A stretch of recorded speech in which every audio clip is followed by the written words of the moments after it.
Welcome to this edition of T's Realty Tips. Today we're going to do something a little different. We're going to have a conversation that many homeowners experience before putting their property on the market.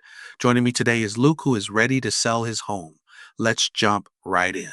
Thanks, Thomas. My family has outgrown our home, and we're thinking about selling.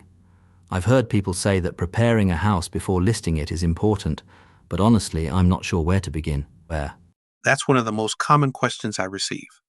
The good news is that preparing a home doesn't always mean spending thousands of dollars. The goal is to help buyers imagine themselves living there. First impressions matter.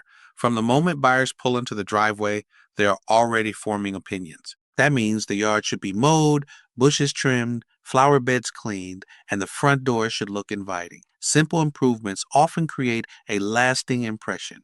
That makes sense. What about inside the home? Should I leave everything exactly the way we live? Think of it this way. You're moving from living in the home to marketing the property.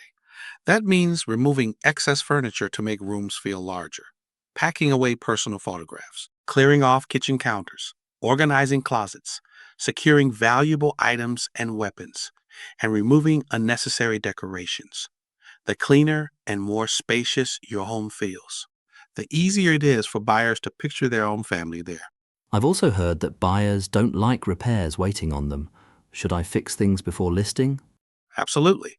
Small repairs can make a big difference. Replace burned out light bulbs. I personally recommend using the brightest wattage possible consistently throughout the property. Repair leaky faucets. Touch up paint. Fix loose door handles. Make sure smoke detectors work properly. These inexpensive improvements tell buyers the home has been well cared for. Many buyers pay attention to details. If they see several small issues, they may wonder what larger problems haven't been addressed. What about inspections? Should I tell buyers everything I know about the house? Always be honest. If you're aware of material defects that should legally be disclosed, disclose them. Transparency builds trust. When the buyer schedules a professional inspection, it's usually best for the seller to leave the property. The buyer has paid for that inspection and should be able to ask questions freely without feeling uncomfortable. Giving the inspector room to do their job also helps the process move smoothly. I've noticed some homes stay on the market for months. How do I avoid that? Pricing the home correctly from the beginning is one of the biggest factors. Many sellers believe starting high gives them room to negotiate. Unfortunately, overpriced homes often receive fewer showings, remain on the market longer, and sometimes sell for less after multiple price reductions. A professional comparative market analysis that I will share with you will help establish a competitive and reasonable price based on today's market for your local area.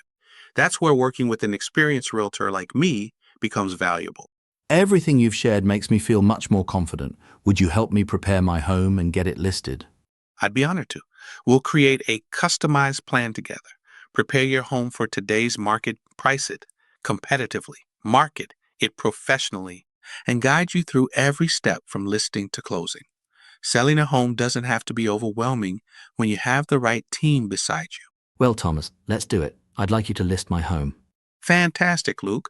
Thank you for trusting me with one of your family's biggest investments. And thank you to everyone watching today's edition of T's Realty Tips. If you're thinking about buying, selling, or simply have questions about today's market, I'd be happy to help.